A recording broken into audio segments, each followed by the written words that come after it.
If you like audiobooks or audio shows, check out a free trial of Audible. Just click the link in the description. Welcome to MINDSHOCK True Crime. You are listening to the Columbine Conspiracy Series, where we take a look at all of the evidence to establish whether or not there is more than meets the eye regarding one of the most infamous shootings in history. This is episode 3, Brooks Brown. We will continue our examination into the Trenchcoat Mafia and Trenchcoat Mafia members, both official, non-official, as well as other friends of Dylan, Klebold, and Eric Harris. Some believe they simply had foreknowledge. Others believe they may have actually assisted in some capacity either before or during the shooting on April 20th, 1999. We'll also be taking a look at search warrants executed in regards to Trenchcoat Mafia members and other individuals in Eric Harris and Dylan Klebold's circle. As always, if you enjoy the podcast, find it interesting and mind-shocking, you can donate to our PayPal. Just check the link in the description. Make sure to subscribe to the channel, hit that bell for notifications. Make sure you allow your device to have those notifications come through. Like and share this podcast. Bring logic and reason back to a world where it is quickly becoming extinct, where people just take on blind faith whatever narrative they see on the idiot box without actually investigating, without actually applying logic and reason. So share this podcast, Twitter, Facebook, Reddit, Patreon. Patrons do get priority for case topic, logical analysis, co-podcaster requests. You could also be a guest on the podcast depending on your tier. So you can also support MINDSHOCK by being a patron today. Questions, comments, theories, thoughts, suggestions, rebuttals, debunkings of any kind, leave them in the comment section. So some highlights from the search warrants that were released. I believe this was 2003. The first portion covers Brooks' backpack and its contents. Nothing suspicious, just books and items you would expect to find in a high school backpack. There were also search warrants here for computers, email, any correspondence, communications between any of the following individuals: Dylan, Klebold, Eric Harris, redacted, redacted, and redacted, or between any current or past members of the Trenchcoat Mafia. We can only guess they're talking about either Morris, Heckler, Dykeman, Robert Perry, Brian Sargent, Joe Stair, or any of those combinations, because they're the usual names that are repeated. So some curiosities here. This is page 25,671. Investigator Larry Erzin. Upon being duly sworn upon the oath, says that the foregoing offense or offenses alleged was committed of this affiant's own personal knowledge, and the facts stated therein are true. Your affiant is of lawful age and a sworn peace officer of the Jefferson County Sheriff's Office, Golden, Colorado, in the county of Jefferson. Your affiant states that the following facts are true and based upon his or her personal knowledge as a result of his or her conversations with the person named herein and reviewing their written reports. On April 20th, 1999, investigator Gary Kleiman of the Colorado Attorney General's Office was assigned to assist an investigation by Jeffco regarding multiple homicides which occurred that date at Columbine High School. April 20th, 1999, located at the crime scene was an explosive device shown to investigator Kleiman by investigator Glenn Grove of Jeffco. Investigator Grove said the device was identical to another he recovered on March 22nd, 1999, located from a residence, address redacted, Arvada, County of Jefferson, State of Colorado. The device was in possession of a juvenile, redacted, date of birth, redacted. So juvenile means under 18 here, so that does eliminate certain members of the Trenchcoat Mafia. Investigator Kleiman reviewed the investigative report by Arvada Police Department. It indicates that redacted received the device from her friend. So this is a female. Redacted, date of birth redacted, of redacted, Arvada County of Jefferson, State of Colorado. Redacted told investigator Grubel of the Arvada Police Department that he had learned to make the device from Eric Harris, who has been identified as one of the two suspects who committed the homicides at Columbine on April 20th, 1999, and also placed the explosive devices found on the school premises. The other suspect is identified as Dylan Klebold, both allegedly members of the gang/group known as the Trenchcoat Mafia. April 21st, 99, investigator Kleiman spoke to Redacted, the father of Redacted. He advised investigator Kleiman that after seeing the news reports of the incident at Columbine High School, he located in Redacted's possessions a notebook containing notes and sketches which may relate to the construction of explosive devices, and notes by Redacted regarding her relationship with Redacted and possibly others. Redacted is presently in detention or a juvenile sentence to Mountain View School, Division of Youth Services.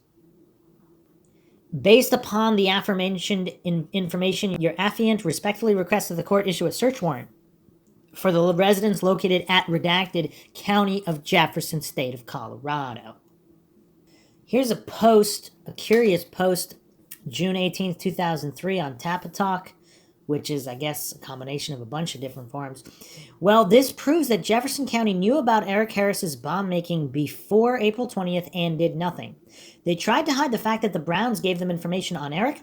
They then tried to discredit and accuse Brooks of wrongdoing, when in fact they had this information. Cover up at the very least. Now, this part bothers me also. Russ Cook is on leave of absence, and Ted Mink is taking his place.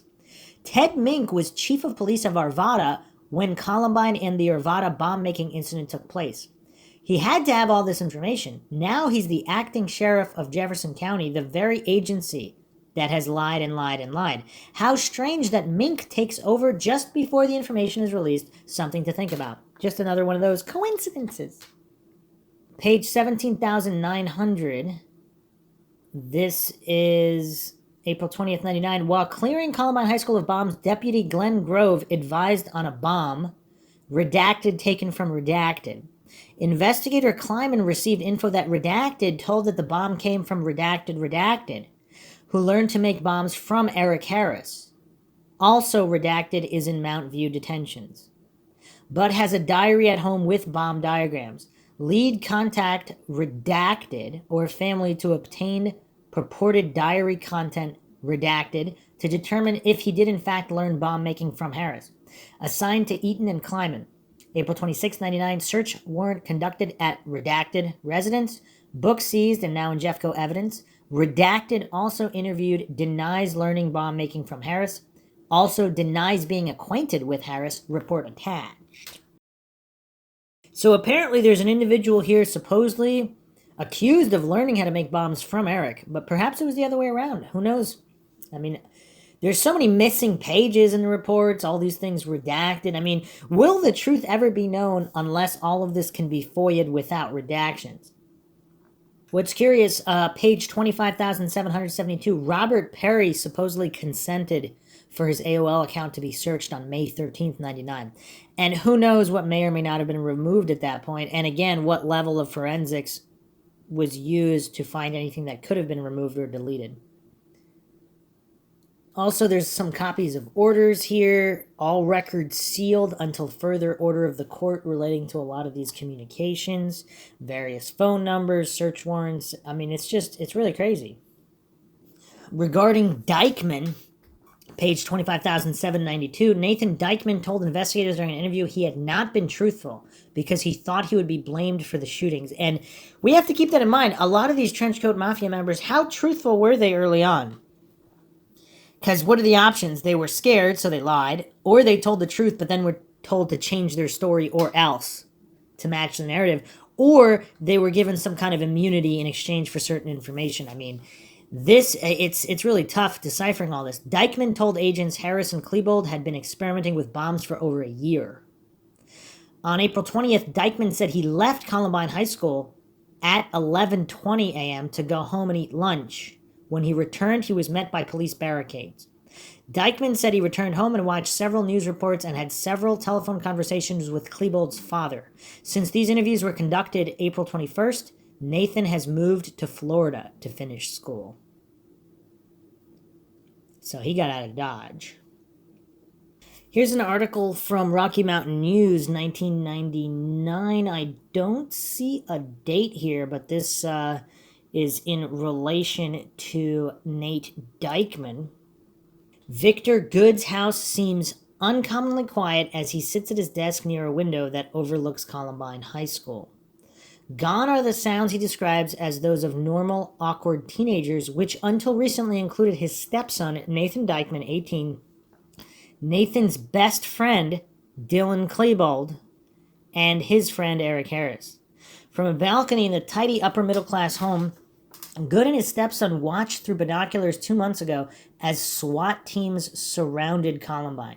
They saw at that distance wounded student Patrick Ireland's desperate plunge out of the library window. It is where Good first heard Nathan's prediction, Nathan's chilling prediction, that Dylan Klebold and Eric Harris were the boys with guns who killed 12 students, a teacher, and themselves, and wounded about 24 others. And it's curious if the prediction included just the two of them, that it was just them two acting alone. Now it is where Good and his wife, Julie, Nathan's mother, mourn a different kind of loss. They have not seen Nathan since 3 days after the shooting. They haven't spoken with him since he packed his bags and left home with his biological father, Matt Dykeman, to move to Florida, Good said. Nathan walked out on his graduation, on the funeral of his friend, and on the only family he has known for 6 years. The images left to the Goods were from Nathan's national television appearance on ABC's Good Morning America, where he talked about his two friends, and from the story that appeared about him in the Florida-based Supermarket Weekly National Enquirer. Both media organizations, Good said, paid Nathan thousands of dollars for his appearance, something Good and his wife warned Nathan not to take, something Good says bitterly has helped disrupt their family. His Disney dad is responsible for that, Good said. Good said Nathan was paid $16,000 by ABC for an innocuous videotape he and Klebold had made. He also said an ABC producer called their home and offered him money for an appearance and suggested they might make $2 or $3 million from a book deal later on. Good said they were not interested. He said the media's luck changed after Nathan left his Colorado home. Reached at his father's home in Florida, Nathan tells a different story. I was broke. I had to leave my truck in Oklahoma where it broke down, he said. Now my college tuition is paid for. I've been criticized enough for this. What was it I did wrong? I know at least a dozen people who were offered money from the media. Nathan says he wasn't paid for an interview, but for the videotape that he and Klebold made of a trip to school. He did enter into an agreement with the National Enquirer, which he now says distorted, mischaracterized, and misquoted what he said. The Goods' trauma might seem less dramatic than the devastation that descended upon the families whose children died or were wounded by the two high school killers, but Good said it seems as though they have lost a child. April 20th was the longest day of our lives, Good said. It's like it took a month or more to turn the page on the calendar to try to go on with living. I suspect there will be a lot of families who will face something like this, said John Keekbush, Chief of Investigation for the Jefferson County Sheriff's Department and lead investigator in the case. This is the kind of thing that can happen to people who go through these kinds of traumatic experiences, he said. It's very hard to understand, said Good, his voice cracking. Nathan was so close to his mother. He was kind of a mama's boy. His mother sat by the phone all day on Mother's Day. The phone never rang. Nathan said the fallout came over the reaction of his stepfather and mother when they learned that his friends Klebold and Harris were the killers. He said it was as if they ceased to trust him, to believe him. They were terrified, he said, that he was somehow involved. They tore apart my room, he said. They threw away my heavy metal CDs, anything that had a skull on it or something like that. I couldn't believe the way they treated me. He said he believes his stepfather feared the police would come with a warrant to search his room and find something incriminating. Immediately after the shootings, Good admits he was very direct with Nathan. He warned him that because of his close relationship with Klebold and his longtime association with Harris, they had known each other since 8th grade, Nathan would get caught up in the investigation. I told him if there was anything at all that we should know, to tell us now, Good said. We had already watched on television as police led Chris Morris away in handcuffs. Morris, a close friend of Harris, Klebold, and Nathan, was released after being questioned by police. They all worked at Blackjack Pizza Parlor, as did Philip Duran. Duran has been charged with helping Klebold and Harris acquire a semi-automatic pistol used in the killings with possession of one of the illegal sawed-off shotguns used in the attack. Shortly after the shooting, Nathan was identified publicly as a member of the Trenchcoat Mafia, a Columbine clique alternatively described as outcasts and computer geeks. Good said linking his son to the group is one of the long list of things the media got wrong. And it was implied in some news reports that Nathan could be a suspect. Good took Nathan the day after the shootings to the FBI, where he was interviewed at length and given a lie detector test. He did not take an attorney. Also, there's a lot of speculation online about how many of these members of the Trenchcoat Mafia might have been offered immunity in exchange for information. So, therefore, if the investigators later did find out that they were involved in the shooting in some way, either in planning or at the school, there's nothing they can do about it because they already granted them immunity before that. And there'd be way too much outrage, so that it's better to just keep up this narrative, create this narrative that it was just Eric and Dylan at all costs, no matter what. All of these hundreds of witnesses are hallucinating and all of these things. And just seal any records to the contrary. And it's almost like a two birds, one stone situation, because if the police look bad and through all of this, poor investigation, didn't follow up on Eric Harris, all of these things, it kind of accomplishes everything by just sealing as many records as possible and rewriting the narrative. And then, of course, if there is some kind of MK Ultra component, same thing. It would be the same. For all of these theories, it's kind of like the same game plan to keep it under wraps. Good and his stepson have declined to say what Nathan told investigators. But court documents show the information Dykeman gave authorities helped lead to Duran's arrest. Dykeman spent more than 12 hours talking to the FBI and was interviewed later by agents of the Bureau of Alcohol, Tobacco, and Firearms. I was never treated as a suspect by the FBI, Nathan said. They were just after, information about Eric and Dylan. So that's curious. So clearly Dykeman had critical information surrounding Blackjack Pizza and possible Trenchcoat Mafia members and the acquisition of firearms. Very curious indeed. Dykeman had a falling out with Harris over a girl Nathan was dating in January, but they still shared 4 classes, including a bowling class at Columbine. Good said his stepson was kind of afraid of Eric toward the end. Nathan said he wasn't so much afraid of Eric as he was concerned about him. He was more and more depressed last summer, he said. He had a lot of things he was trying to figure out. He was seeing a psychiatrist. I was concerned about that. Nathan maintained his close friendship with Klebold, but saw less of him in the last few months because Nathan became more interested in dating, Good said. Good said that as Nathan pulled away from the two, Harris and Klebold grew closer. Because of his son's close relationship with Klebold, the Goods and the Klebold's parents became friends. Good said he had talked with Tom Klebold almost every day since the shootings. They have had lunch. The Goods also attended the funeral service for Dylan Klebold and spent 3 hours with the family at the funeral home that evening. There is also a sore point with Nathan. He said he talked to the Klebolds before he left town, but was not told about the funeral service until it was too late. They just told me I missed it, he said. I would have wanted to go. Good says his son's friends, whom the world now knows as cold-blooded, brutal, and compassionless killers, were guests in his home thousands of times. But Good said he never saw any indication that Klebold or Harris were capable of what he calls a monstrous crime. Neither, he said, did the Klebolds. There were no warning signs about these kids, Good said. There was nothing that you could point to that would say they were ever capable of such a monstrous act. All this stuff people said about them that day, about them being goths, the Marilyn Manson music, using black makeup, their obsession with Hitler and the Nazis, being part of a national hate group, that was all ridiculous. It was all wrong.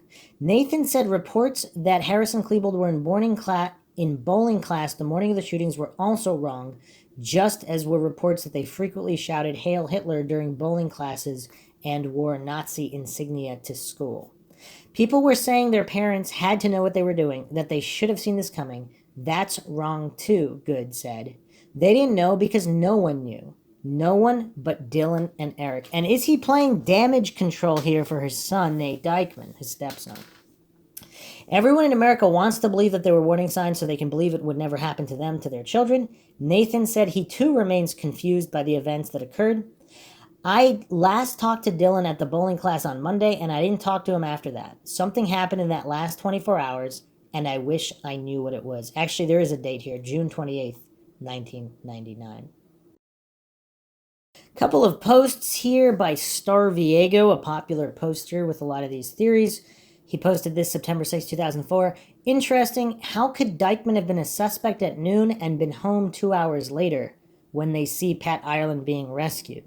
Something is not quite kosher here. I also noticed that a lot of the Trenchcoat Mafia got to the small screen after April 20th. Pauline Colby was on a TV show. Reference number here, 8551. McDuffie was on the Lisa show, 4145. Horst Russmuller was on one of the late night talk shows, 8979. Splatterpunks on the Sally Jesse Raphael show. Chris Morris and Corey Friesen on ABC's Nightline. Brian Sargent on the news, 6195. Joe Stair on Channel 9 Today, 6550. And now it's Dykeman on Good Morning America. I call it hiding in plain sight, and if he got 16 large, how much did the other guys get? A response here, I could not agree more. I had a friend that used to sell pot before he was killed in a wreck years ago. He told me the best way to hide from police is to hide in plain sight. He said nobody ever expects you to hide in the open. He told me when he got it, he would drive through the police station and talk to the officers and just shoot the expletive. Then he would do whatever it was he did. He said all smart criminals did it and would laugh. Seemed to work for him. Some interesting posts here. Supposedly, the surveillance tapes confirmed that Dykeman was the fire truck boy. I thought he was arrested afterwards, but I think I'm confusing Morris for Dykeman, and I think Nate knew. He was right when he predicted Eric and Dylan as the shooters, and he hops out of the area as soon as possible. He doesn't even stay for Dylan's funeral. I think he's trying to cover his own ass, just a hunch. But how could he be two places at once? Maybe Good is covering for him. Does anyone know the exact times of the fire truck incident and Patrick Ireland being pulled through the window? Maybe if you compared. It seems like Nate was really busy April 20th. Confirms himself that he called Tom Klebold that day, asks if Dylan is at the residence. When Mr. Klebold says Dylan is at school, Nate tells him about the shootings. Klebold goes to Dylan's room, looks in his closet, and notices Dylan's coat is not there. This prompts Mr. Klebold to call Jeffco and ask to be a hostage negotiator. It is confirmed in the 911 tapes as being fire truck boy. My opinion, and this is a poster on a forum here, September 25th, 2004, that he was an early shooter and backed out. This is referring to Dykeman. He was involved somehow. It shows because he knew Eric and Dylan were the shooters. And that's curious too, because if all of the Trenchcoat Mafia guys bragged about wanting to shoot up the school and kill everybody and blow up the school, he seems to, if he only indicated Eric and Dylan, that's curious because other individuals seem to have included Eric and Dylan with other names like Chris Morris or Robert Perry or Brian Sargent. Stepfather Victor Good claims Nate was with him all day after the shooting started. It's not humanly possible to be in three places at once. So let's continue with the various origins of the Trenchcoat Mafia. This is an article in New York Times by Jody Wilgerin, April 25th, 99. Terror in Littleton, the group. Society of Outcasts began with a $99 black coat. Tad Bull's mother bought him an Australian duster for Christmas in 1996 because the coats were on sale at Miller Stockman, a Western wear outlet, for $99.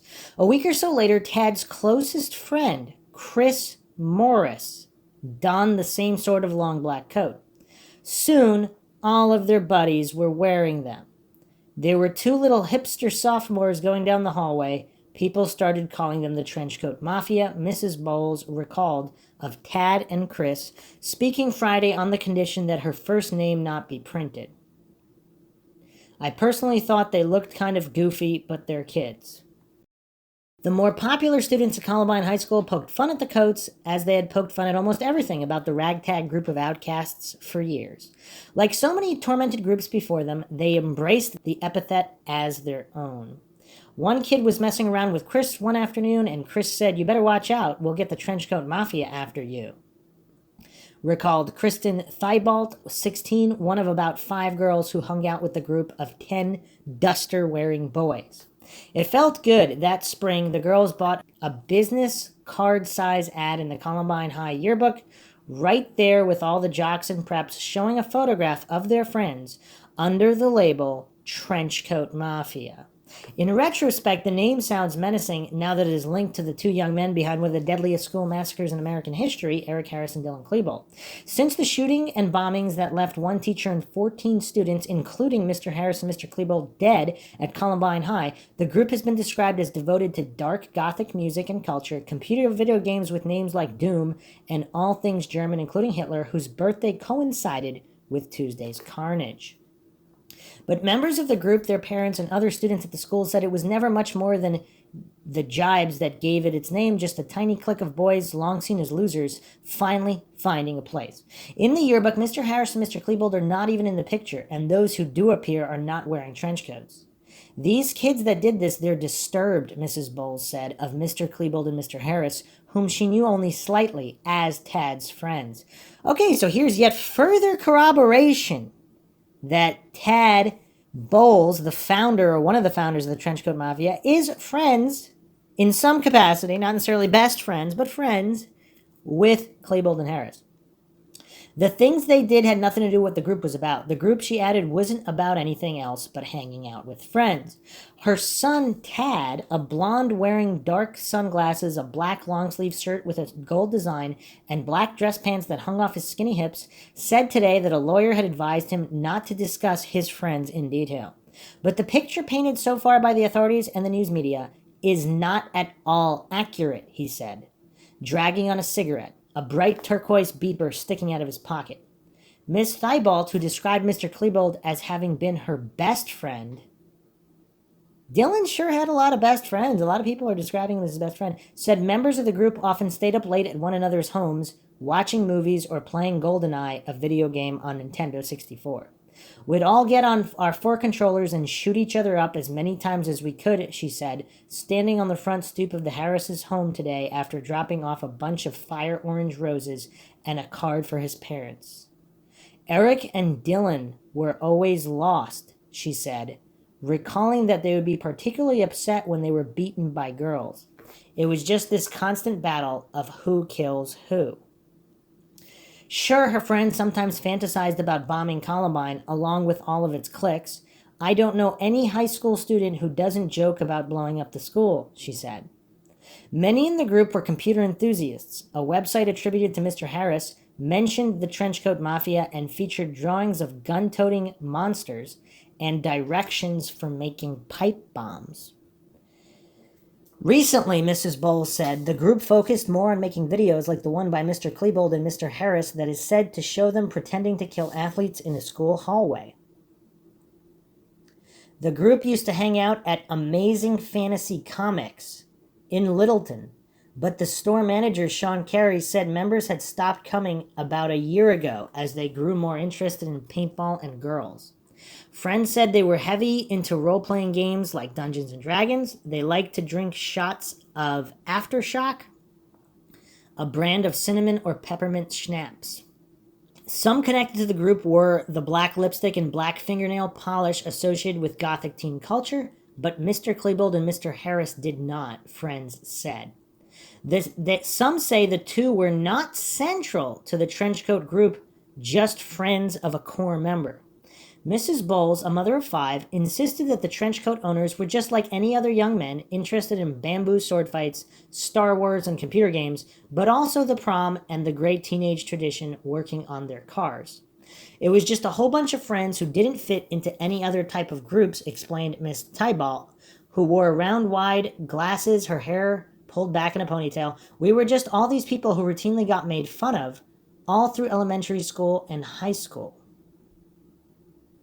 Joseph Stair, 18, a 1998 Columbine High School graduate who is among the group's original members, acknowledged that he and his friends had learned how to make pipe bombs, but shrugged off the significance. You see things on TV, they talk about how easy it is, he said, so we decided to see if it was. There was never any intention to build them or use them. Columbine students said the Trenchcoat group, including Mr. Harris, often spoke in German and wore clothes decorated with swastikas. Mr. Klebold was said to have had a German flag sewn into his coat. But both Miss Thibault and Mr. Stair said there was no Hitler connection to the group. We're not a homosexual group or Satanists or neo-Nazis, Mr. Stair said as he took a break today from his job as assistant manager of a local Arby's. None of us were actually prejudiced, he said, and then added, yeah, we hated jocks. Denise Taylor, 17, who has 6 rings in her ear and a stud in her tongue, has socialized with the group since she came to Columbine a year ago from Newark Valley, New York. The group was a little weird, she acknowledged, but what's wrong with being different? Ian Nelson, 18, a Columbine senior who describes himself as an outcast by choice, said he had played Doom with Mr. Klebold and Mr. Harris over the internet, and yes, they always seemed a little different. The preps and jocks who ruled the school taunted the group in the hallways with sarcastic jibes of nice coat. They were pushed against lockers and had rocks and even lunchroom mashed potatoes thrown in their face, members said. We all got picked on a routine basis, said Miss Thibault. I think they were jealous of the tight-knit group, Miss Thibault said of the athletes. I broke up a lot of fights between the jocks and the guys. 2 years ago, members of the group were outraged when a group of freshman football players surrounded Mr. Morris in the cafeteria, yelling taunts and backing him up against a wall. This was something we would not forget, Mr. Stair said. Things escalated last year, Miss Thibault said, and the Trenchcoaters actually scheduled a sort of rumble with the jocks, but the athletes never showed up. When an athlete arrested for burglary ended up with a misdemeanor conviction and a sentence for community service, the Mafia members seethed. If Dylan or Eric did something like that, Miss Thibault said, they'd be sitting in jail right now. Kevin Koniger, a 17-year-old junior on the Columbine Rebels football team, acknowledged that some athletes had teased the Trenchcoat Mafia, but he said the group often seemed to be asking for it.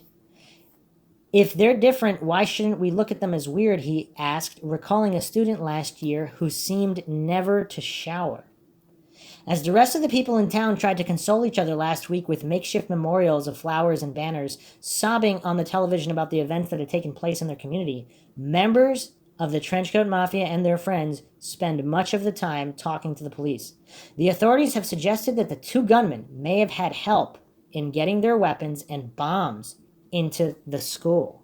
Miss Thibault said that Mr. Morris, who was questioned by the police the afternoon of the shootings and then released, had not been brought in as a suspect but had been asked to help negotiate with the 2 killers before the authorities realized that they had committed suicide. She herself was not at school that morning. And another girl affiliated with the group, Pauline Colby, was homesick, Miss Thibault said. That's interesting. All these people are sick. Tad Bowles and another member of the Trenchcoat Mafia had quit Columbine a few months back, and Mr. Morris, she said, takes only morning classes, and so was long gone from campus when the attack began during 5th period. And we'll be examining more of these 100+ accounts on who was cited where at what time. But 4 of their friends were in the cafeteria where the shooting started, Miss Thibault said. She said Mr. Harris and Mr. Klebold never had hinted at their plans. I would have tried to stop them, and I might not be standing here right now, she said, imagining what might have happened if she had been in the school. Of what might have motivated the attack, Miss Thibault said they just snapped. If the majority of people were as open-minded as my friends Dylan and Eric, this probably would have never happened.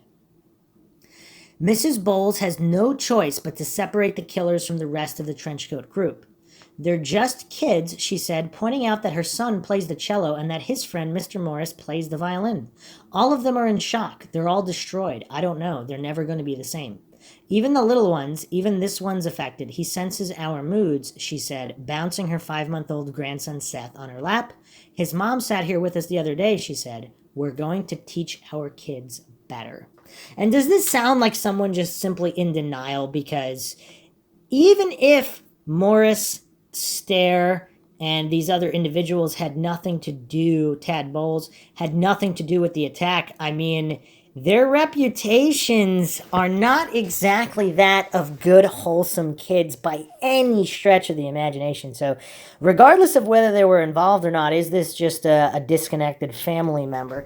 But I hope that set the stage for what's going on with the individuals here and various accounts of the origin of the Trenchcoat Mafia, but it seems we have a general idea here. Next, I'm going to go over Sydney Jo Keating, the campus supervisor, aka the school narc, and apparently the statements she has made. Sydney Jo Keating stated she had been employed with Columbine High School for 6 years and is known as the school narc. Keating stated she parked in the faculty parking lot and entered Columbine High School through the front doors located on the east side of the building. Keating went to her office located in the hallway to the north of the main office, where the school administration offices are located. She picked up her school radio, which she refers to as her ears. Neil Gardner, a Jefferson County Sheriff's Department deputy assigned to Columbine High School, and Andy, last name unknown, were not in the main office at the time she showed up. Keating stated she remembers their absence because she was dressed up and wanted to show Neil and Andy how she looked. Keating stated Neil Gardner was believed to be in his police vehicle at around 11 a.m. Keating stated she was hanging out around the Columbine High School trophy case with students who were commenting and teasing her being dressed up. Keating stated she took a walk past the library, down to the lunchroom, down to the cafeteria, through the kitchen to show the cafeteria ladies how she looked. She stated that students in the cafeteria were clapping and cheering at how she was dressed up. She entered the faculty lounge located adjacent to the kitchen, which she stated was empty. Keating stated she returned to her office at exactly 11:15 a.m. and noticed the red light on her office telephone flashing, indicating she had a message. Keating stated when she started hearing the gunfire that she believed the gunmen were coming after her because she is known as the school narc. And how many schools have a school narc? So someone who's actually employed as faculty. I mean, this is really weird. This is weird. In response to questions about individuals, redacted, was a Columbine High School student, Zachary Heckler, a senior. Keating stated Heckler is skilled in computers and got all the locker combinations last year. Keating asked Heckler in January 1999 if he would help in designing and building a computer program that would break down student information such as parking assignments, locker assignments, etc. The Columbine High School staff found out that Keating had asked Heckler to assist her in a student program due to him being competent in programming. The staff became upset with her when they found out Heckler was into the Columbine High School computer system. When Heckler was advised he would not be permitted to complete his programming task, he became upset. He commented that he would return and do something to the school. Wow, so this is Heckler, another member of the Trenchcoat Mafia. Also, threats against the school. I mean, this is just like one of those mystery novels where there's endless suspects. I mean, this is unbelievable, the amount of coincidences. Keating stated that Heckler and Dylan Klebold spent a lot of time together. Keating stated Heckler put a lock on the computer identified as a Nubus. Keating was called into Principal D'Angela's office with the vice principal regarding Heckler and his access to the computer, to the school computer system. Keating stated in February 1999 the Nubus was still running. Heckler came to Keating's office in February 1999 with a clenched fist saying they're going to get it. Keating stated Heckler drives a blue-colored vehicle and parks in the space 259. Keating stated Zachary Heckler, a senior, has a computer desk described as being yellow in color that may be of some interest. She stated Heckler has a black bag that is filled with computer disks. She described the black bag as looking like a briefcase, leather or the appearance of leather, a handle and a shoulder strap. Keating provided the name of Chris Morris, described him as always wearing a green beret, although it looks black, dark glasses, and is known to be a member of the Trenchcoat Mafia. Also curious, we'll be getting more into Chris Morris as well. And, I mean, he's even in a class picture, he's wearing a dark-colored beret. And that is who people named as a shooter. So it was not only named, but described that description. Not a baseball cap, but a beret, which he is known to wear. Is this just another coincidence? His personality is described as defiant and sneaky. Wow. He hangs out in the commons area of the cafeteria leaning against the trash cans. Morris is known to be a friend of Dylan Klebold. Morris recently commented to Keating, "I'm a good kid. You haven't caught me." The name of Brooks Brown was mentioned, described as a total wacko. Keating stated Brooks Brown's parents came to the school during mid-year of 1998, seeking an intervention due to Brooks's radical behavior. The parents of Brooks commented that their son was becoming weirder, he was not bathing, and believed him to be gay. Keating stated toward the end of the 98 school year that Brooks was out of control and needed counseling. And to those that keep talking about how Brooks Brown was just a good kid that was so shocked by all that occurred, I mean, there's a lot of testimony from within the school that paints Brooks Brown as completely unhinged and possibly capable of being a shooter as well. Again, I'm not alleging any of that is true or untrue, but this is all coming from within the school. Keating stated Brooks came to her in November 98 and told her that he was getting his act together. He was reported to have stopped wearing his trench coat at that time. So that's also curious because Brooks Brown is someone who's typically not named as a Trenchcoat Mafia member, but according to this, apparently he used to wear a trench coat. Was growing a beard, dyed his hair black, wore sagging pants, being described as strange. Approximately 1 week ago, Brooks's mother called her, reporting Brooks had run away from home. He was reported to have had a fight with his parents. He is known to be working as a waiter at the International House of Pancakes, the IHOP, located at Cross and Bowles in Littleton, Colorado. Following an argument with his parents one night, he stayed at the IHOP overnight. Recently, Brooks came to her office and told Keating that he was not getting along with his parents, especially his mother, because she was making him do chores. Keating stated Brooks had a close relationship with Dylan Klebold. Keating stated Brooks redacted. And there's like a long phrase here, redacted, looks like multiple words. So that might not just be a name. There's something else there that's redacted. He was always talking to Dylan and that he hated the students of Columbine High School.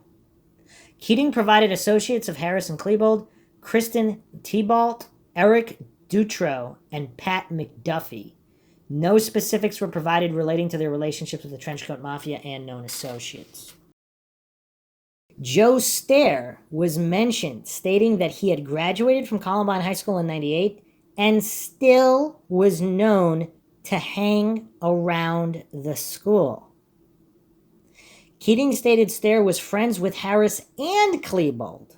I mean, isn't it curious how Harris and Klebold seem to be friends with just about all of the members of the Trenchcoat Mafia? She believes Stair to be working at Arby's, located in proximity to the Southwest Plaza Mall, Littleton, Colorado.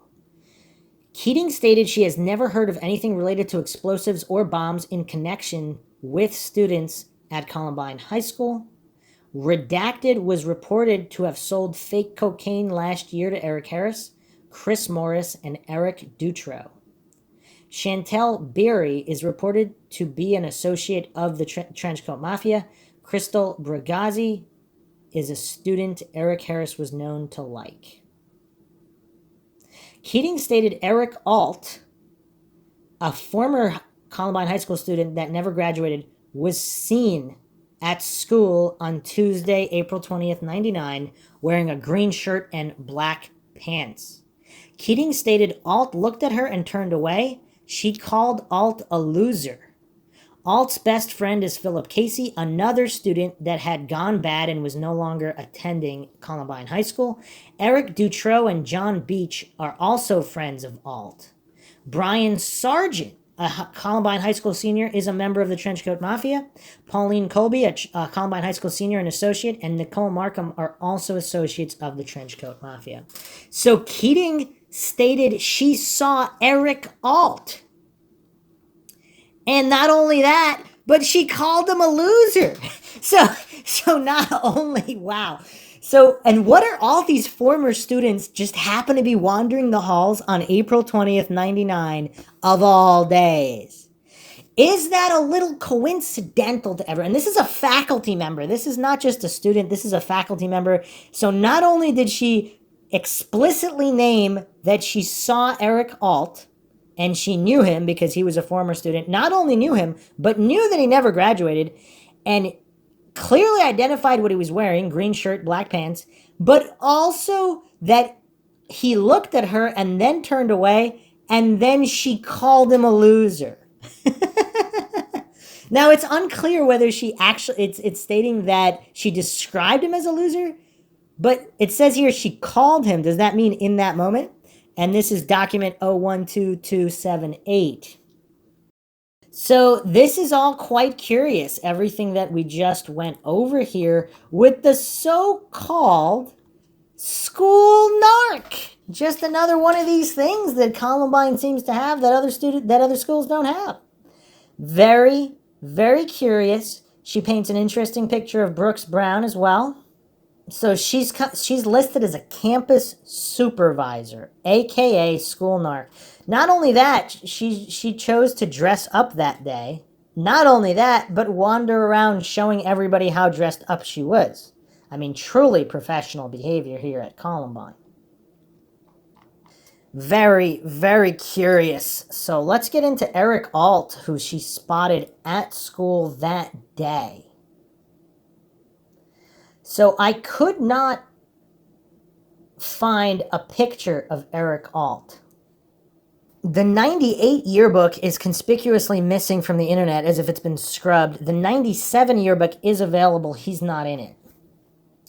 Eric Alt was kicked out of Columbine High School in January of 1998 after he was accused of smoking pot and doing drugs on school grounds.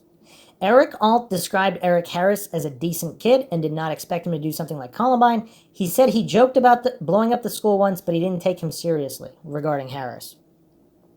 The last time Eric Alt saw Eric Harris, according to him, was in July or August of 1998 when they ran into each other at Southwest Plaza Mall. He said they just chit-chatted about expletive. Alt and Eric Harris began hanging out together at the end of 1996. It's also curious that Harris and Klebold seem to know all these, not only all of the current members of the Trenchcoat Mafia and good friends with a lot of them, but also the original members. They seem to have hung out with them in years prior and knew them very well. Or at least Alt said that of Harris. Eric Alt knew Dylan Klebold only as an acquaintance through Eric Harris. So Alt and Eric Harris were the ones that were friends. Eric Alt was one of the original students at Columbine High School that wore a trench coat and further advised that he began wearing it after he received it as a gift for Christmas 1996. And apparently Tad Bowles had a similar story. Alt stated that he quit hanging out with Eric Harris before he was kicked out of school. How convenient.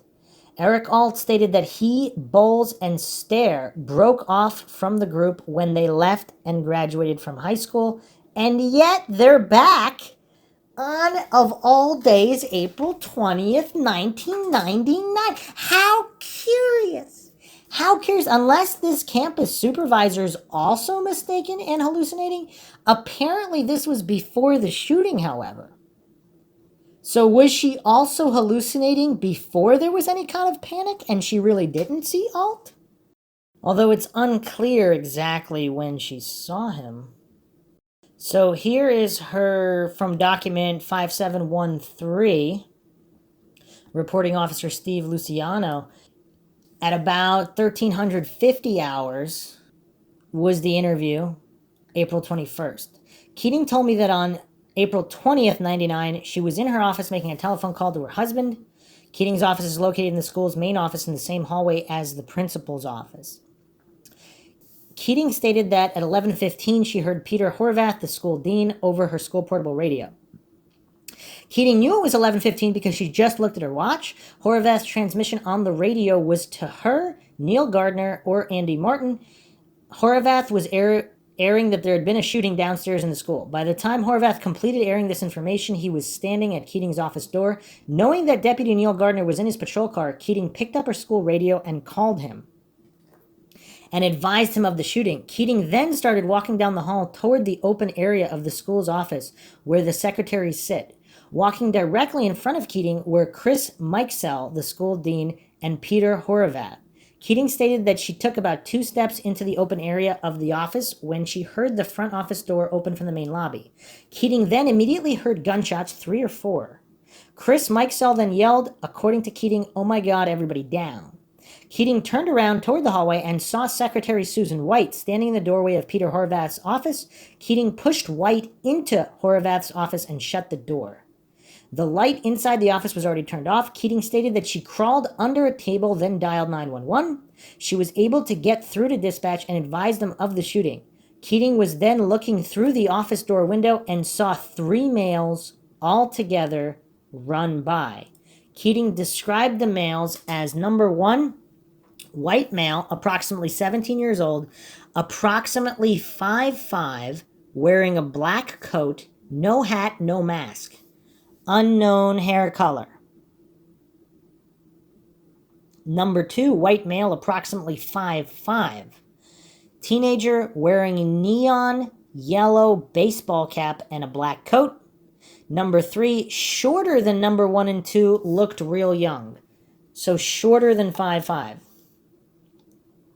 Keating stated that the males were running down the hallway from the main office area. After the 3 males ran by, Keating stated that she heard more gunshots or explosions that sounded real close.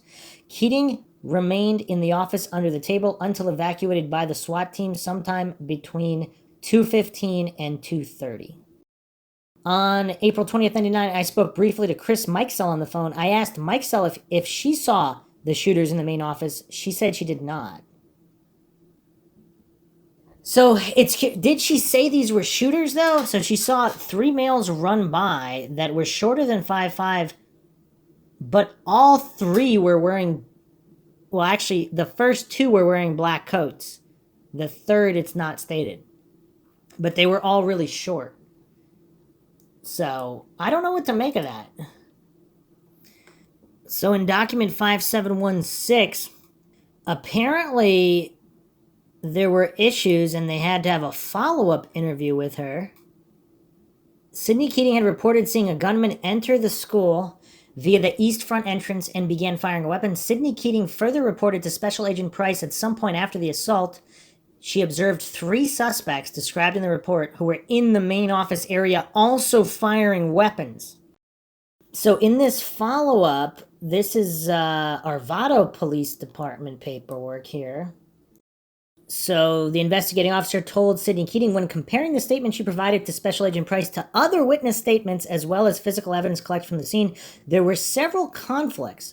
Sidney Keating then told the officer the initial interview she provided to the FBI was somewhat confusing.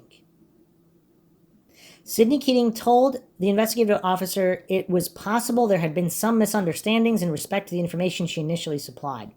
When asked to elaborate, Sidney Keating stated it was possible she became confused with what she thought had happened and what she had actually seen. Now, does this smell cover up? So the details here,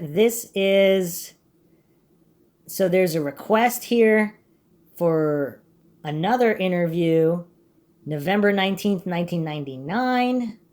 This paperwork is dated January 6, 2000. So this is many months later. They're asking for clarification. Did they tell her she better change her story because it doesn't match up? The investigating officer subsequently told Sidney Keating the best way to resolve these issues would be to have her recall her activities and observations on the date in question. She also says, so she went to this breakfast. There's all these details about the breakfast she went to. I guess that's not relevant. When she returned from the breakfast, she noted that Deputy Sheriff Neil Gardner's vehicle was not present in the parking lot. She reiterated that it was not unusual for Gardner to leave in his vehicle for a variety of reasons. Then she talks about showing off her dress. And then she goes to the teacher's lounge. No one's there, so she can't show off her dress. So she walks back to her office. Okay. Then she's on the phone with her husband, she initially placed on hold. Very soon thereafter, the dean of the students, Peter Horvath, announcing there had been a shooting. Sydney Keating stated she specifically recalled Peter Horvath trying to contact herself, Andy Martin, and Deputy Gardner. Further indicated it was her understanding based on the radio transmission the shooting had occurred in Mrs. Greco's classroom. Sydney Keating pointed out Mrs. Greco's classroom is located on the lower level of the school. She said she never actually spoke to her husband. She hung up after the transmission. So then she's walking down the main administration area. She did see Peter Horvath also moving to the south, during which time he was repeating there had been a shooting in Mrs. Greco's room. Sydney Keating said, okay, she entered into the main administration area. She recalled hearing 3 to 4 pop, pop, pop, pop. Sydney stated at the time she heard the popping noises. She also heard glass breaking at the double set of doors located at the east front entrance of the school. Sydney Keating stated almost at the same time she then heard the bar popping noise. Pursuant to questioning, Sydney Keating explained she was describing the noise when the bar latching mechanism is depressed on the interior doors to the school. Keating stated the bar popping noise was very distinct and she was certain it had come from one of the double sets of doors located at the east entrance of the school. It was at this point she believed she had previously become somewhat confused during her previous interview with the FBI. Sydney Keating stated that she initially indicated a gunman had entered the school from that location, but now realizes that was not the case. Now all of a sudden she's stating at no time did she see anyone near the front entrance. Interesting. Was she honestly mistaken, or was she right the first time? And why take so long for the clarification? The other thing that's curious here, investigating officer reconfirmed with Sydney Keating at no time did she see any suspects associated with the incident occurring at Columbine High School. So did she see other suspects? I mean, this is all very, very strange. And to the coincidence theorists out there, if there is a conspiracy cover-up, is this how they would do it? Investigating officer next asked Sydney Keating how she was able to provide a description of the suspects, which of course don't match Dylan or Eric, if in fact she never saw them. Sydney Keating again stated there was a misunderstanding, pointing out she was able to hear various suspect descriptions via Peter Horvath's radio. What does that have to do with who she saw, though? Investigative officer again verified with Sydney Keating at no time did she see any suspects possibly associated with this incident, nor did she know the number of suspects involved. So did they simply tell her what to say here? It's curious, it's also stated here, Sydney Keating told investigative officer after the half hour passed, she began to hear what she thought was people crawling in the ceiling, in the vents banging. Sydney Keating told IO she assumed since the suspects were not able to gain access to the offices via the hallway, they had now made their way into the ceiling and were attempting to access the offices via the heating or air conditioning ducts. IO confirmed with Sydney that she was unable to verify that the suspects were responsible for those noises. When asked if it was possible those noises could have been associated with SWAT team members, Sydney Keating responded in the affirmative, adding, that's probably what it was. Without knowing, she said that's probably what it was.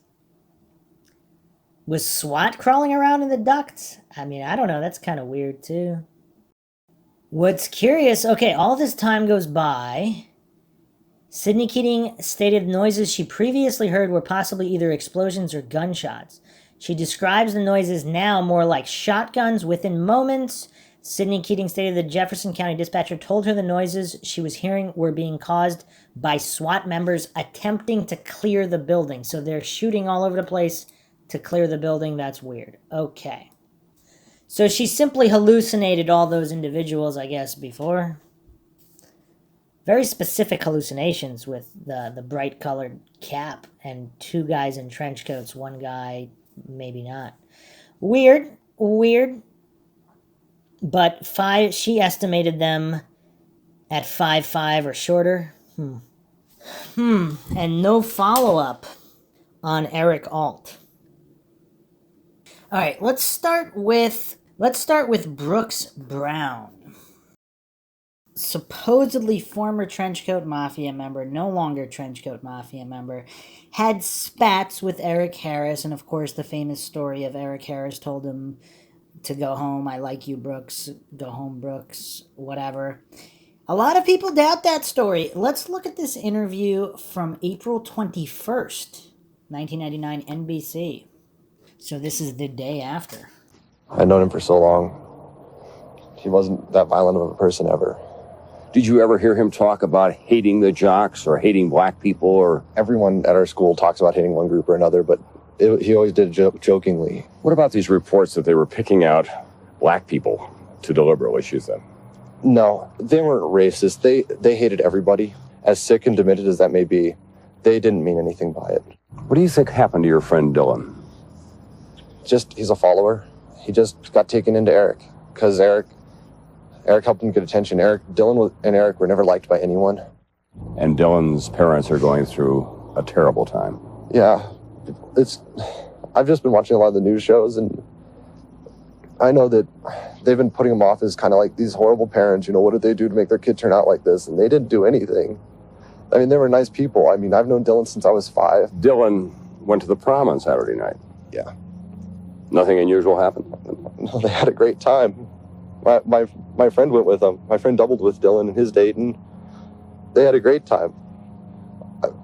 There's nothing. You could not have seen this coming a million years away. Are you going to be okay? Probably not. I know I'm not going to be able to go back to Columbine. Ever. 2 of my really good friends shot and killed people there. And I have another couple of friends that are on the missing list. I have a number of friends who are in hospitals right now in surgery. I'm never going to be able to go back there. So interesting words. I mean, he seems sincere enough. His later interviews, of course, seem a little bit more sketchy, but in this one, I don't know. He seems relatively sincere. Let's take a look at another interview with Brooks Brown here. This is April 26th, 1999, a couple days after that. Randy and Judy Brown say a year before the high school shootings, they were so concerned about Eric Harris's violent writings on the internet that they went to police. The Browns had had trouble with Eric Harris. They say Harris had threatened their son Brooks and vandalized his car. When Brooks found threats of mass murder on Harris's webpage, he brought it to his parents. The entire website was dedicated to how he was going to kill the entire state of Colorado. When the Browns met with investigators from the Jefferson County Sheriff's Department, they say they turned over several pages from Eric Harris's website, pages that read, "I will rig up explosives all over a town and detonate each one of them at will after I mow down a whole area of you snotty rich," and it continued with a string of expletives. The page continued, "All I want to do is kill and injure as many of you as I can." One of the pages that had a recipe for a pipe bomb concluded, "Now our only problem is to find the place that will be ground zero." Today, a sheriff spokesman would not discuss any of this. All of that is part of the ongoing investigation, and they do not want to make any comments about that right now. But some of the information given to the sheriff made its way to Neil Gardner, a deputy who was assigned to the high school. And had you been told about that? I mean, did you have any kind of warning about him? A little bit, yeah. That he might be capable of making some bombs. In the past year, Brooks Brown and Eric Harris settled their differences. Before the shooting, Harris warned Brooks to go home. Brooks, I like you. Get out of here. Go home now. Brooks Brown was spared, but now his parents are wondering if their complaints to the sheriff a year ago had been handled differently, could many more have been saved? So that's a little bit of the backstory there. And then again, supposedly they reconciled and all these things. So yeah, very, very curious. Let's go over a couple of comments here on the Sham subreddit r Columbine, where occasionally some good comments squeak through by some astute researchers, despite the best efforts of the Sham mods to desperately control the narrative and maintain coincidence theories over logic and reason. So a couple of people were asking, if Brooks Brown didn't hear the gunshots until after he started to leave, why did he take Eric's advice in the first place? And some descriptions here. Brooks was taking his smoke break and followed his daily path around the neighborhood. Now, it matters really if you believe he didn't know, which I do. I believe once he heard the gunshots, he had to realize they were real. Once he did, he called his father, and they dealt with what Brooks should do. If I recall correctly, he was debating whether or not to ditch his next class. Eric telling him to leave only reinforced this idea. And again, it's very convenient either way, because again, some of these former Trenchcoat Mafia members or tertiary associates of Eric and Dylan, they cut class a lot anyway. So it's kind of hard to say, well, they knew about the shooting, which is why they cut class. But on the other hand, if they did know about the shooting, why wouldn't they cut class? So it really doesn't prove anything one way or another. It's just awfully convenient. So a couple other posts here. My biggest conspiracy theory regarding Columbine is that at the very least, Brooks knew. Maybe didn't support it or was against it, but he knew. And if he didn't, he knew before he left school grounds. Another poster, I have a feeling that more people knew more than they're saying. Maybe not necessarily helped or even fully knew what or when, but not a one of them seemed surprised. Brooks Brown even goes so far as to say that Eric and Dylan weren't even a part of the Trenchcoat Mafia, but Brooks is the only person who says that. Brooks is also regarded by everybody else as a liar and an actor who's at the very least embellishing everything he said for attention. But all of the evidence appeared to speak to the fact that Eric and Dylan were very close to the founding members of the group, as well as the majority of the other kids. And if you watch the interview with Joe Stair, it's almost like he was proud of what these two did. And if you consider they always planned on killing themselves, it'd be super easy to just let two corpses take every ounce of blame and never admit a thing. I don't want to claim things or make any accusations, but it has always come across to me almost like Brooks was jealous of them. Another poster here 4 years ago, Evil Cyborg 10. I don't believe Brooks Brown. I know it's been brought up a lot, but I really don't believe Brooks Brown in that Eric let him go. I'll try to keep it short. 1, Eric hated him, like to the point where he targeted him several times online and in the real world. With how much anger and hate Eric had, and it was finally Eric's time for revenge, he lets him go? What most people believe is if they started shooting him, people would be alerted and they wouldn't be able to get the bombs off. Both Eric and Dylan had knives if they wanted a silent kill. I know they patched things up, but I feel this was Eric's well-known tactic of deceiving people. To pretend to patch things up. I guess that's what this user is alleging. 2, Brooks went home. Why would he go home unless he knew something? Why? If I was in school and someone told me to go home, I would just laugh it off. I wouldn't go through with it. Why would you? This is one of the biggest reasons I don't trust Brooks. 3, in the class photo at the top of the subreddit, Brooks is making gun fingers, although he may just be playing along with his friends like the other people around him. And that is kind of a creepy photo, knowing what's going to come. Although, again, if that was just the ongoing joke that they wanted to shoot everybody and that was kind of their thing, if there was no school shooting, I guess people wouldn't make that much of it, right? I don't know. 4, this is his only real connection on the actual day. If he had taken the day off and wasn't at school at all, he wouldn't be such a prominent figure in the Columbine incident.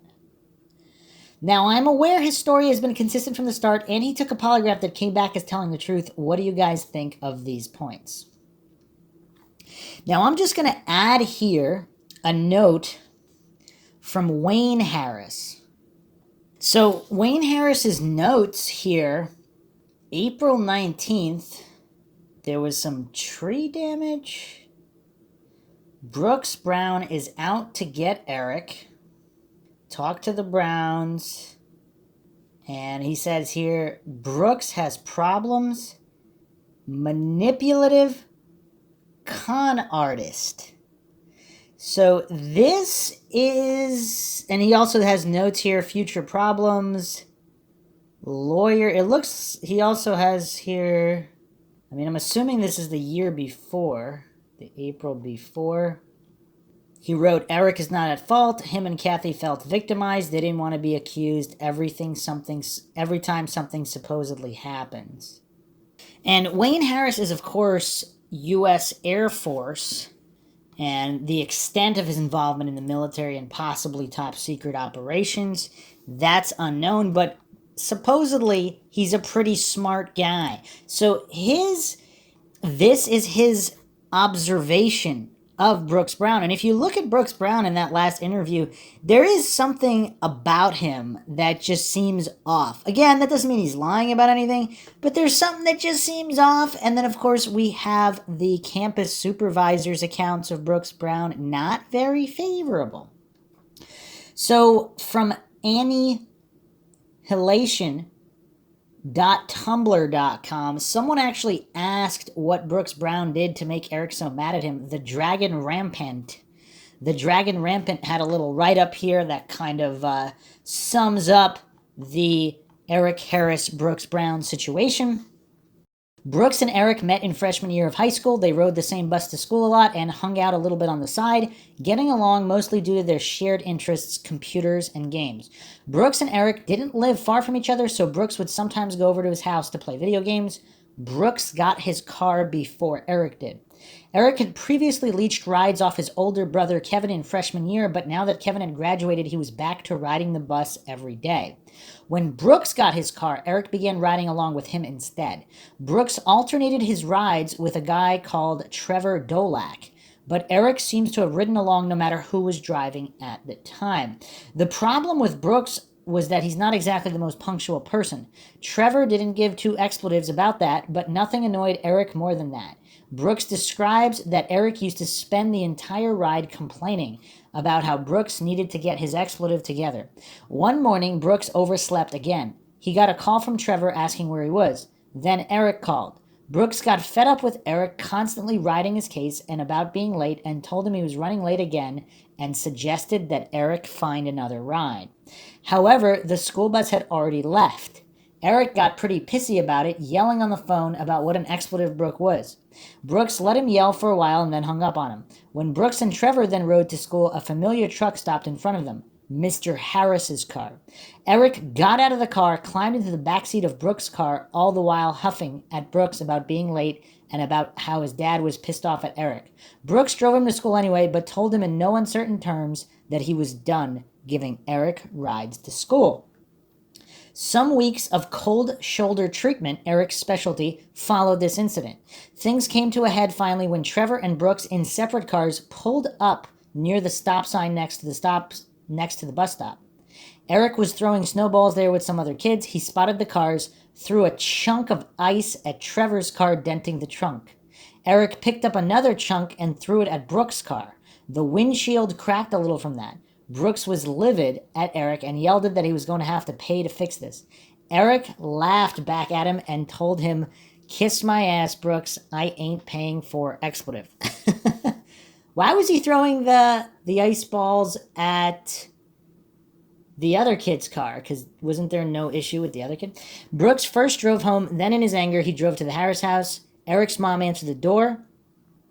And, well, what does a pissy Brooks do? He rats Eric out. Not just about the windshield, mind you.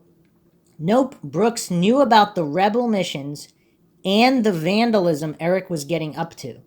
Brooks knew about the liquor and the spray paint cans Eric kept in his room.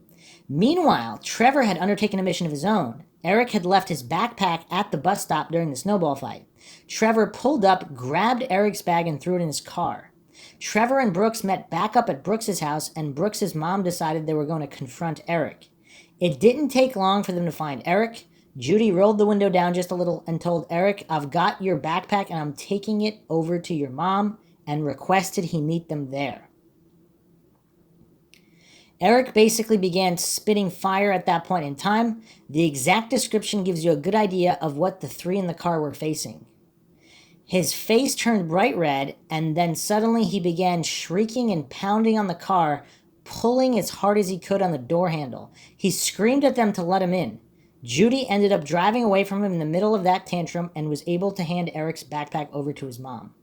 Kathy Harris called Judy later that night and was willing to hear her out, but Wayne Harris kept saying that his son didn't mean it and didn't seem to want to hear his son had done anything wrong. And just a quick point here, is it possible that Wayne Harris turned somewhat of a blind eye to Eric, or a complete blind eye, but at the same time was still correct about his summation of Brown's character and demeanor about him being a manipulative con artist?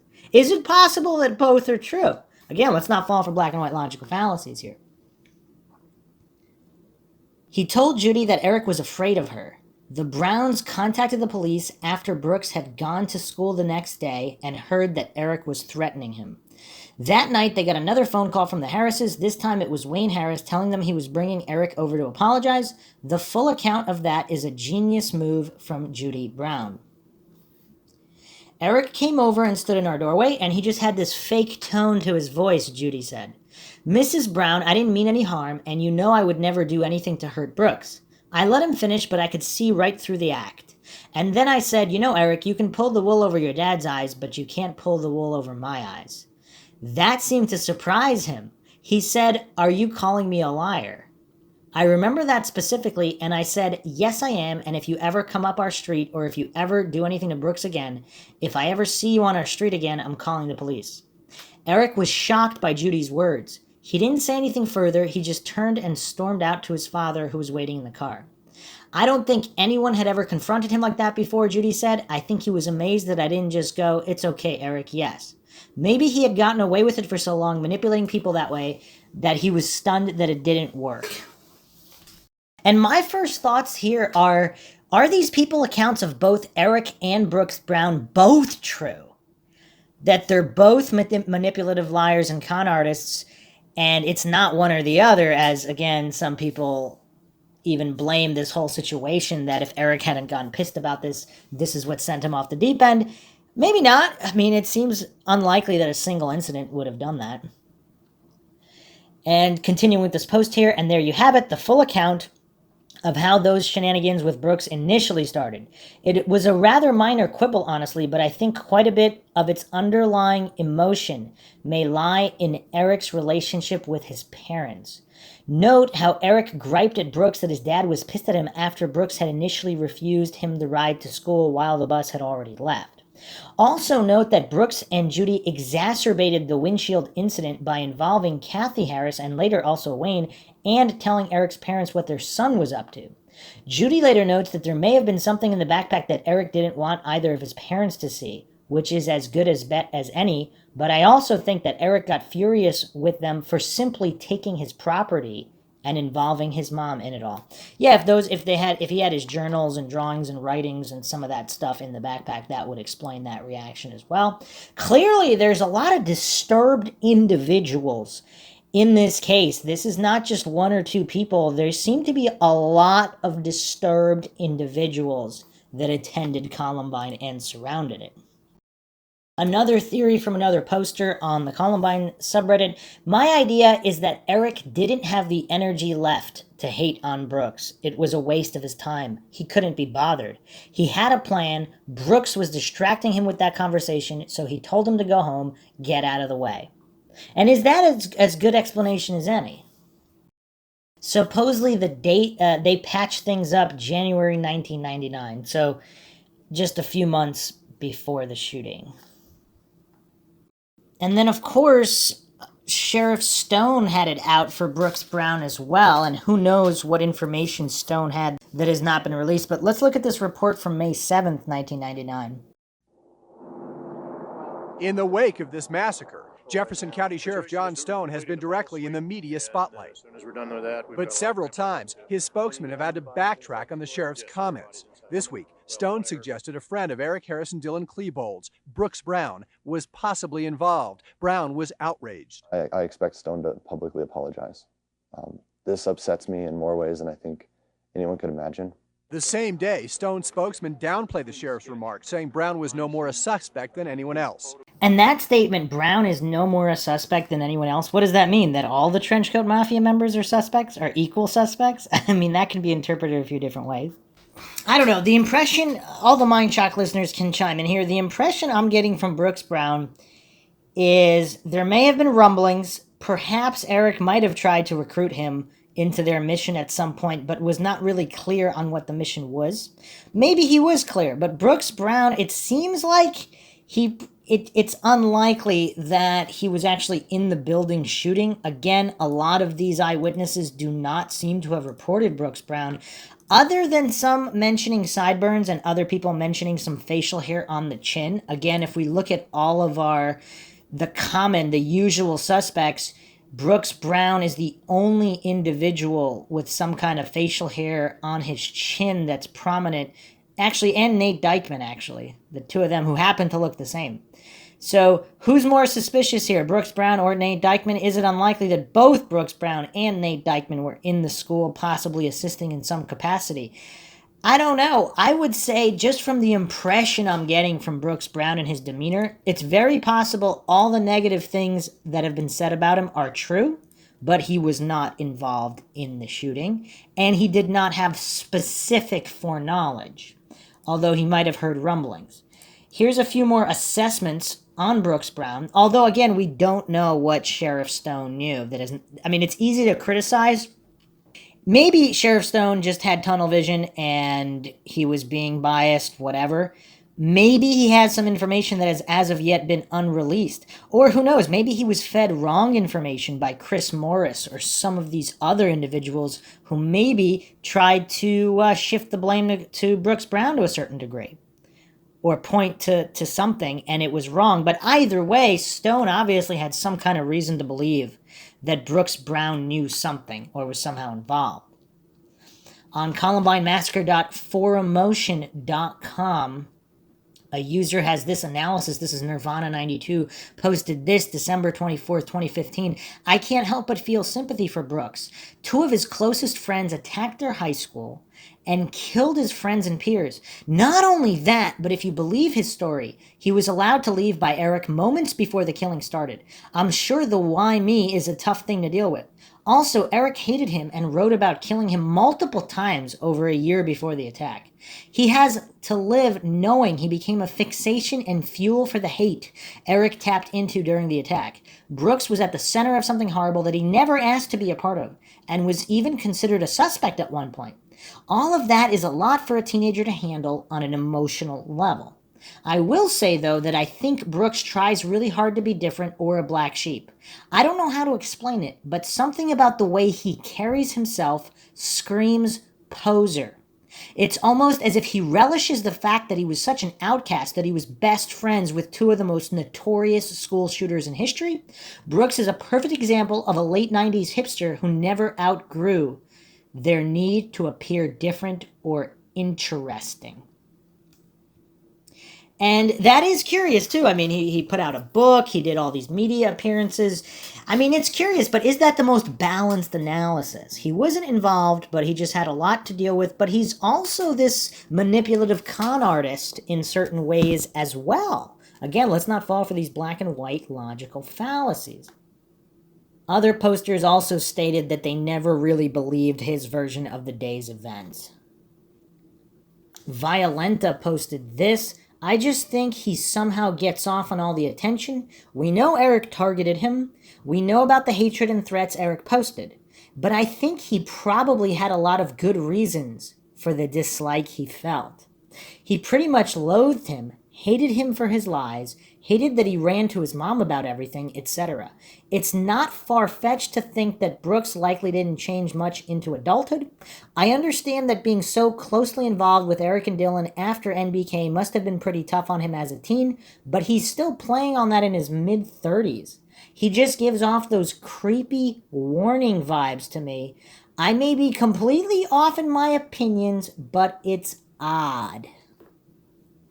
And the point is here, it wouldn't be odd if it was just post-shooting with all the, obviously, you know, it's a lot for anybody to handle, post-traumatic stress disorder, all of that stuff. But apparently he was super weird before the shooting too, so I don't know. Regarding the past polygraphs as well, if Brooks Brown really is this high-level liar and manipulative con artist, and Wayne Harris was correct in his assessment, would he be able to pass the polygraph? Again, the polygraph doesn't really mean much, and with a lot of these, not that Brooks Brown was in the Trenchcoat Mafia at that moment, although who knows? Reports vary. But if a lot of these Trenchcoat Mafia guys are complete psychos and sociopaths, would they pass polygraph tests? I mean, again, what are the metrics here? And also of note, even if Brooks Brown is this liar that just lies about everything, liars don't lie 100% of the time. So it's obviously a possibility that he's not lying about this, but people just find him sketchy because he lies about everything else. Just points to keep in mind. So that was Brooks Brown, and obviously we have plenty more to discuss, plenty more to go over. We're just scratching the surface. This is just the tip of the iceberg regarding the Trenchcoat Mafia and other friends of Eric Harris and Dylan Klebold. There's so much more than meets the eye here. And this is MINDSHOCK, where we are going to comprehensively analyze all of the available information, all of the available theories without falling for any logical fallacies. If you want to support the podcast, you can donate to our PayPal. Just check the link in the description and make sure you subscribe to the channel, hit that bell for notifications, or you can just go to youtube.com/MINDSHOCK. Like and share this podcast, Twitter, Facebook, Reddit, Patreon for the most in-depth logical analysis of cases, events, the paranormal, and anything and everything in between. Questions, comments, theories, thoughts, suggestions, rebuttals, debunkings of any kind, leave them in the comment section. This is Bruce McGuire signing off. Catch you guys next time.